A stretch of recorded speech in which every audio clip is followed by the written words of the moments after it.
Which one to start with first? Which one? You know what? I'm looking at my guitars from the corner of my eye. So let's talk about some music.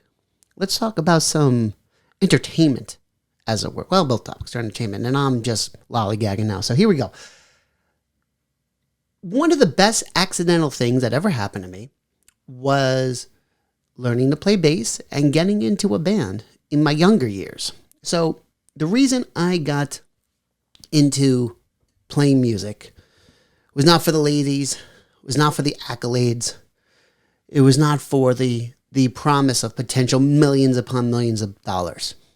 It was like, cool, what the hell? That was it. No more, no less. When I was younger, one of my favorite bands, or my favorite band probably personally, Beastie Boys, they came out with the song Sabotage. And if I remember the details correctly, when I heard the song, I'm like, oh, that's great guitar. The guitar sounds so cool. And I believe it was my cousin who pointed out, no, that's the bass doing that. I go, cool, that's amazing. Having no clue what the hell a bass was at the time. Then later on, as I got a little not so dumb with music, the Green Day Dookie album came out, which for anyone at that time, when it came out, I mean, it's so big, but when it first dropped in, what was that, 94-ish, maybe? I don't know. When I heard the song Longview, and I was like, oh, that's cool. I didn't know that, bass lines can be melodic in a sense, and I didn't realize that, you can kind of put them in a punk and or rock sense at the same time. And of course, the whole album was just cool, so I just kind of love that song even more so. So, at the time, there were people who kind of brought me into a band and kind of just got swept into it. But being determined enough to just learn to play live. So let me talk about the learning aspect, and then we're going to go into the band aspect. Learning how to play an instrument. Now, it remind you at the time, there was not, like, the internet wasn't the way it was today. You couldn't just pick up, couldn't go to a website to just learn how to do something. Everything was for the youngins who don't know any better, to be frank, it was a pain in the neck. Cannot emphasize that enough. So I remember going to Sam Goody, buying bass tablature books, because I thought you had to hit like every note on the fretboard at first to be able to play. I was not, my parents didn't have the money, wasn't able to do it, go to classes. And in fairness to them, they probably thought like, oh, this is something he may not be interested in as a pass. Like, it was a much bigger deal for me to play baseball at the time, like in my rec leagues. Like, that I enjoyed. Like, that was number one. This was a little bit further down on the list, in fairness to them, and myself, honestly. And it gave me an opportunity to just kind of plan ahead. Gave me a little bit more confidence, being able to figure things out. Now, I was a very slow learner on bass. Very, very slow. There's something about listening to something where it's tricky for me to pick it up versus seeing something visually, in a sense. I could tell you something that happened on a TV show, probably years prior, even still today.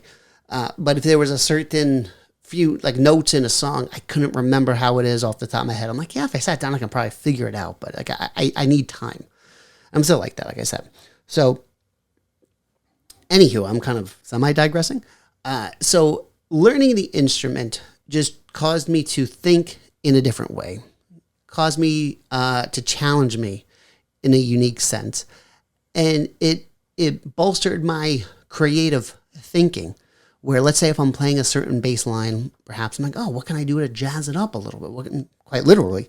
Or what can I do just to make it flow a little bit better against the drums or the melody going on in a particular song. And I remember the first time, so like I said, I had that bass tablature book.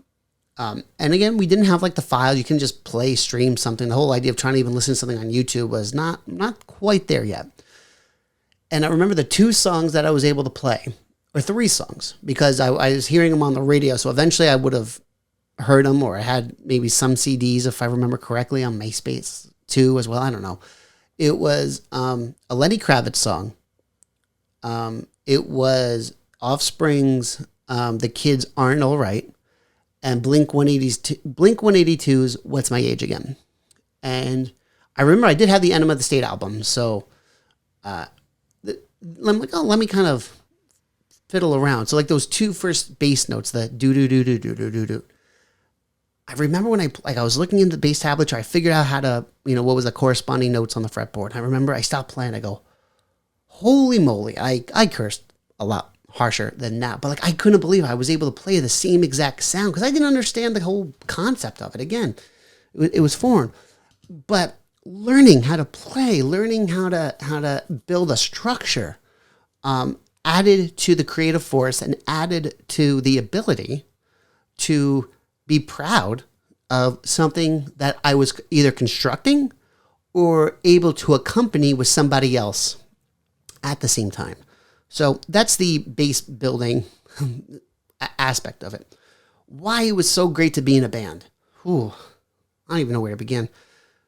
First off, I haven't been in a band in a few years and I'm jonesing for it. There's something when you're on stage playing the music you like to play in front of a crowd, whether it's a few folks, whether it's a jam-packed room, you get such an adrenaline rush out of it. You really do, especially when everyone, like all the instruments are just kind of locking together. And even if someone does screw up, when you kind of work around it in a sense and you're able to kind of bounce back, and if someone doesn't notice, it's even better. But it's such a rush. Such a rush. There are people I played with in bands years ago who I consider very, very close personal friends today. You really connect with folks. Now, unfortunately, in the area of New Jersey I live in, some of the old places we used to go to or play at, let's see, it was like the Bloomfield Ave Cafe. I feel like we played there an insane amount of times. There was a place in Boundbrook, New Jersey. I can't remember the name of the actual shops. I remember it was the Bloomfield Ave Cafe. There was Boundbrook, New Jersey, which I'm sure got, if I remember correctly, I want to say it got demolished in apartment buildings or condos. I'm sure it was luxury complexes. I don't want to get started there. Went up there. And I don't even know where you would go to see a local band nowadays. Again, I'm a gray-haired old man now, so I haven't really followed it, but it's disappointing. Anywho, I just still have those friendships, those bonds with those people, and their children know me now because of it, as Uncle Nick, and it's just such a rewarding experience. Whether it's just kind of a jam session around a campfire kind of thing, a kumbaya sort of moment, it feels so good. Especially when you're kind of able to take those old school lessons, or you're able to learn something in the moment with other people. And it's just very rewarding to be able to be in a band. And it's a thrill that, I'm telling you, it's just one of those things, like everyone should be in a band at least once in their lives. I heard that quote once from somebody, it wasn't me. And I thought, man, that is 110% true. I'm going over that. That's how true of a statement that really is. It was just marvelous and cannot emphasize it enough. Everyone deserves that thrill. Everyone should have that experience. It's not like public speaking. It's at a whole other level of entertainment. And damn, is it fun, man. It is fun.